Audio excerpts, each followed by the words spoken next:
कहें तो मन हमारा क्या कर सकता है? नियम तो परमात्मा देखता है। हम लोग नियम पर दृढ़ नहीं रहते, इसी से हमारे देश की दुर्दशा है। संध्या वंदन तक का नियम जाता रहा है। भजन करने के लिए नियम की बड़ी आवश्यकता। हाँ, बड़े नियम की आवश्यकता है। तो जैसे प्रातः काल से सायंकाल तक की हर व्यक्ति की अपनी एक दिनचर्या होनी चाहिए। ऐसा नहीं कि आज हम 4 बजे उठे, कल 7 बजे उठे, पर फिर मन को आप कंट्रोल नहीं कर पाएंगे। मन के लिए एक दिनचर्या होनी चाहिए कि हमको 10 बजे सोना है, 4 बजे उठ जाना है। तो फिर 4 से 4:15 नहीं होना चाहिए, 4 बजे उठ जाना, ऐसा नियम बना ले। और उठ करके हमको थोड़ी देर नाम जप करना है, थोड़ी देर हमें वाणी जी का गायन करना है, थोड़ी देर हमें ध्यान, एक अपनी दिनचर्या। फिर हम अपने संसार के कार्य के नियम, जो संसार के कार्य हैं, उनको भी करते हुए भगवान को समर्पित करें। जैसे जो पद में है, जो आपको राष्ट्र सेवा मिली है, जो आपको समाज सेवा के पद मिले हैं, या आपको जो घर की सेवा के कार्य मिले हैं, उनमें बहुत धर्म पूर्वक आचरण होना चाहिए। अगर आप अधर्म आचरण करते हैं, अपने पद का दुरुपयोग करते हैं, तो आप सुबह जग करके थोड़ा माला चला लीजिए, फिर भी आपका कल्याण नहीं होगा, क्योंकि आप अपने पद का, अपने सेवा का दुरुपयोग कर रहे हैं। जैसे हम जानते हैं कि अधर्म आचरण है, ये अधर्मी है, हमें पता है दोषी है, और वो हमको कुछ धन दे देता है, और हम उसको मुक्त करवाने की बात सोचते हैं, और जो निर्दोष है उसको फंसा देते हैं। अब तुम चाहे जितना माला चलाने की कोशिश करो या दान पुण्य करो, वो तुम्हारा अधर्म आचरण, वो अधर्म का धन तुम्हें सतमार्ग में नहीं जाने देगा।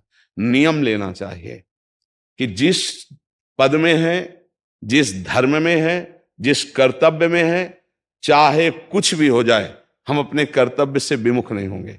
जितना जप महान है, उतने कर्तव्य महान है। दोनों बातें समझना है। जब माला फेरा और इसके बाद बेईमानी, अधर्माचरण, इनका कोई नियम नहीं है कि हमें कैसे चलना है, तो वो माला काम नहीं कर पाएगा, क्योंकि उसका तभी सत्य भाव माना जाएगा माला जपला जब धर्माचरण है। धर्माचरण नियम से। बोले वो बड़े कट्टर नियम वाले हैं, उनको घूस नहीं, आप उनको भयभीत करके नहीं काम करवा सकते, प्रलोभन में काम नहीं करा सकते। ये हमारी गृहस्थी है ना, तो गृहस्थी के पालन के लिए धन चाहिए, और धन के लिए हम धर्म को आगे रखें, धन को नहीं। धर्म को, हमारा कर्तव्य क्या, प्रायः जैसे पूज्य बाबा ने कहा, आज हमारे देश में बहुत दुर्दशा हो रही है। दुर्दशा हो रही, क्यों? क्योंकि सब अपनी जगह से गलत हो रहे हैं। अगर अपनी जगह हम ठीक रहे तो हमारी दुर्दशा नहीं होगी। हमारा भजन कम होगा, लेकिन हम धर्म से चल रहे हैं तो हम विजयी होंगे। हम भगवान को प्रसन्न कर सकते हैं, क्योंकि हमें जो कार्य मिला है वो भगवान का ही कार्य, सृष्टि भगवान का कार्य।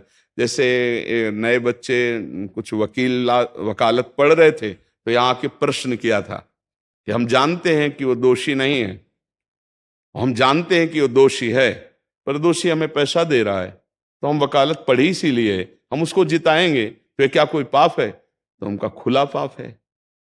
बोले नहीं, हमारी कोई ऐसा कंपनी दो, ऐसा कुछ बोले कि हमारी कंपनी को ये सिखाया जाता है, तो हमको तो ये करना ही होगा, अगर नहीं करेंगे तो हमारी वकालत का मतलब क्या रहा? तो नहीं, वकालत का मतलब अधर्मी को मुक्त करवाना नहीं है। वकालत का मतलब अधर्मी के सबूत एकत्रित करके उसको दंड दिलवाना है, और धर्मात्मा को मुक्त करवाना है। अब इसके लिए आपके पास अर्थव्यवस्था अगर कमजोर भी है, तो धर्म व्यवस्था आपकी पूरी है। धर्म व्यवस्था ठीक है तो परिवार स्वस्थ रहेगा, सुखी रहेगा, भगवान आप पर प्रसन्न रहेंगे। अच्छा, फिर हमने तर्क रखा कि जैसे आपकी बहन के साथ कोई गलत व्यवहार करे, आपको पता है, और वो आपको 10 लाख रुपया घूस दे, तो क्या आप उसका पक्ष लेंगे? नहीं। तो फिर दूसरी बहन के साथ किया है।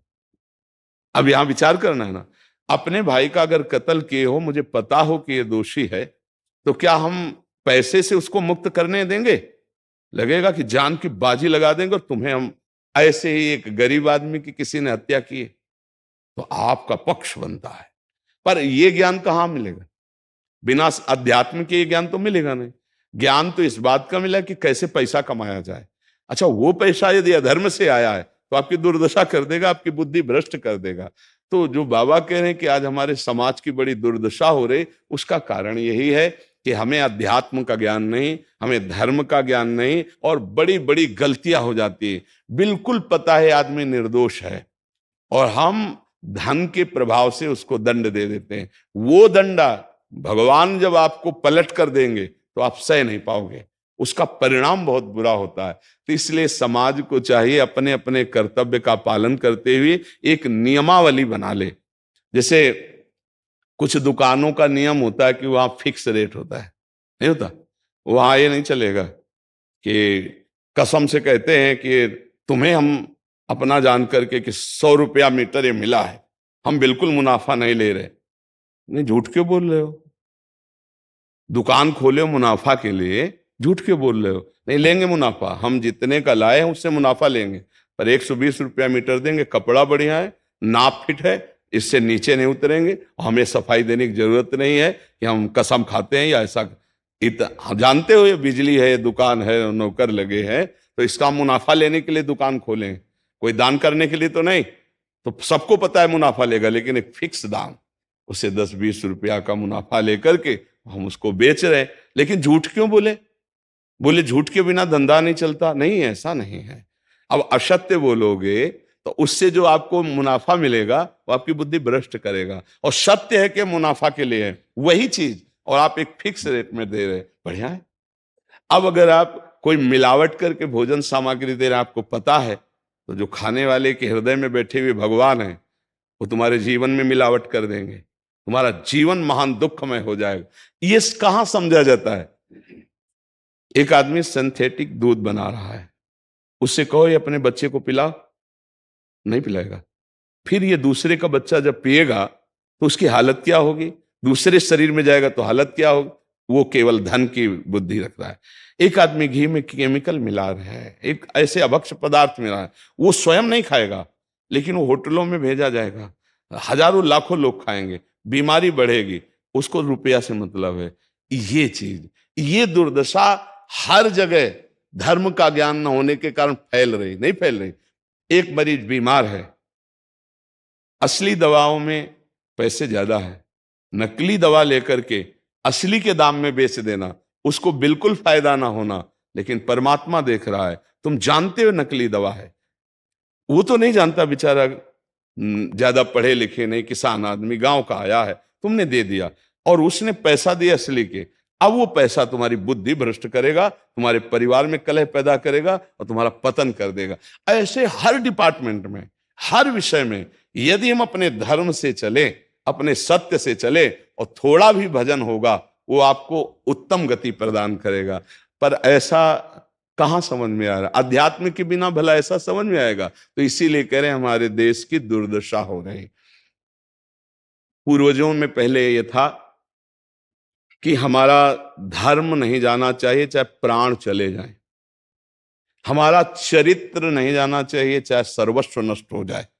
आज इसकी कोई परवाह नहीं, तो उसी से बुद्धि भ्रष्ट हो जाती है, जीवन एक पशुवत आचरण वाला हो जाता है, और वो अपने को बड़ा सुखी समझने लगते हैं कि हमारे पास बड़ा वैभव है। लेकिन प्यारे, उस दिन को याद करो जिस दिन तुम्हारा आखिरी समय होगा, ना तुम्हारा फार्म हाउस जाएगा, ना महल तुम्हारा जाएगा, ना बैंक बैलेंस जाएगा, ना कोई व्यक्ति, और ना ये शरीर। अब तुम्हारे कर्म तुमको भोगवाएंगे। उस समय की कौन याद करता है? अगर उस समय की याद हो तो भय लग जाए कि नहीं नहीं, पाप नहीं करूंगा, क्योंकि जाना है यहां से। अच्छा, कब जाना कुछ पता नहीं, किसी भी समय ट्रांसफर हो सकता है इस शरीर से।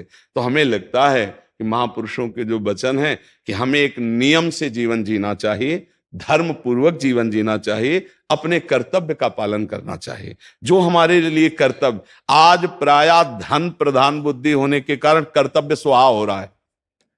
एक विद्यालय में विद्यार्थी के लिए जो गुरु पद में बैठा, उसका क्या कर्तव्य है? वो अपने कर्तव्य को भूला हुआ है।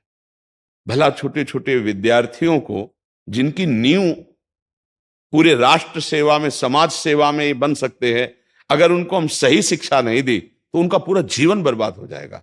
अगर उनको हम गलत सपोर्ट कर दिए तो उनका पूरा जीवन बर्बाद, क्योंकि नया जीवन है। और जगह जगह अपने अपने कर्तव्यों का यदि पालन किया जाए तो पूरा समाज सुखी हो जाए। लेकिन कर्तव्यहीनता आ रही, कोई अपने कर्तव्य को नहीं समझ रहा है। तो यही बात महापुरुष जनों को दुख लगता है कि अगर सब अपने कर्तव्य का पालन करें, धर्म का पालन करें, भगवान का नाम जप करें तो सब सुखी हो जाए। सुख सब चाहते हैं और आचरण दुख वाले करते हैं, इसीलिए सुख नहीं मिल रहा है, परिणाम में हमें दुख मिल रहा है। सच्ची मानना, वो रुपया पूरे परिवार में अशांति पैदा कर देगा। और धर्म पूर्वक 100 रुपया लाओगे और 4-5 परिवार के बैठ के नमक रोटी खाओगे, आनंद से सोओगे, बड़ा प्यार रहेगा, भगवान की कृपा रहेगी। पर ये बात समझ में नहीं आती है। तो ये वृत्ति अगर छोड़ी ना जाएगी तो कुछ भी कर लो, कहीं भी दान पुण्य कर लो, लाभ नहीं मिलेगा। अगर दान देने की बात कही गई है तो धर्म पूर्वक कमाए हुए धन से। अगर आप मेहनत से कमाए हो ना, 10 रुपया दे दोगे ना, तो 10 रुपये का वो आटा लाके अगर 2 रोटी खाएगा तो खूब वजन होगा। वो आप 1 लाख रुपया बेईमानी कर रख दोगे ना, तो बैठे बैठे वो गंदा ही सोचेगा, भजन नहीं होगा।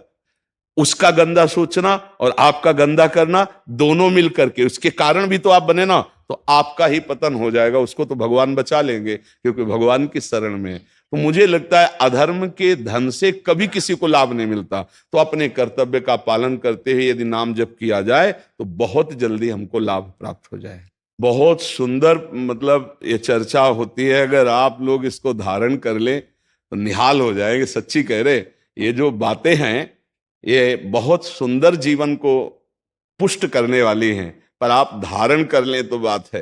नहीं तो जैसे लाभ दिखाई दे रहा 50,000, तभी बातें भूल जाओगे, ये बातें अच्छी नहीं लगेंगी। हे यार, बहुत बढ़िया काम घर में आएगा, पर हमारी ये बात ध्यान रखना, वो 50,000 घर में अशांति पैदा कर देगा। सच्ची मानना, आप धर्म से चलना, धर्म से चलोगे तो भगवान तुम्हारी रक्षा में रहेंगे। अधर्माचरण, देखो कैसी कैसी घटनाएं होती हैं। बढ़िया कार है, फिल्मी गाना लगाए चल रहे हैं, और वो एक्सीडेंट हुआ, आग लग गई, बाहर निकल ही नहीं पाए, वो अंदर ही जल गए। क्या हुआ? ये करोड़ों रुपए की कार भूंज दिया तुमको अंदर ही बैठाल के, धू धू करके आग लग गई, अंदर जल। ऐसे जलना चाहते हो या भगवान के आनंद में चिंतन करके शरीर छोटे हो फिर दाह संस्कार हो ऐसे कि सब लोग भगवान के नाम का कीर्तन करते ही जा रहे, फिर आपका अंतिम संस्कार वहां जीवित जल गए? क्या हो सकता है? एक एक पल तुम्हारे कर्म का हिसाब होगा, एक एक सेकंड का। ऐसे कर्म करो कि हमारा अच्छा हिसाब हो, बुरा हिसाब। ये मत समझो कोई देख नहीं रहा, वो देख रहा है जिसको हिसाब करना है, वो देख रहा है। उसके लिए कोई वकील या किसी सबूत की जरूरत नहीं होती, वो सर्वांतर्यामी आपके अंदर बैठे ही देख रहा है। तो सदैव जैसे सत्संग सुन रहे हैं, तो अगर हाथ जोड़ के प्रार्थना है, थोड़ी भी बात मान लोगे तो आप सच्चे सुख के मार्ग में चलने लगोगे। नहीं तो भाई बहुत गंदी हवा चल रही है, माया की बहुत गंदगी ऐसी फैल रही, कलिकाल है ना, कि ये बातें किसी को पसंद नहीं आती। वो बात बताओ कि हम कितना रुपया कमा ले, कैसे कितने भोग भोग ले, और वो अध्यात्म में नहीं है। आपको सच धोखे में मत रहना, अध्यात्म में है। जितना आप धर्म से चलोगे उतना सुखी होगे, और लोक में है जितना धन मिल जाएगा उतना सुखी माना जाएगा। लेकिन वो सुख नहीं है, वो चंद मिनट के लिए हाइलोजन की तरह जलेगा, फ्यूज हो जाएगा।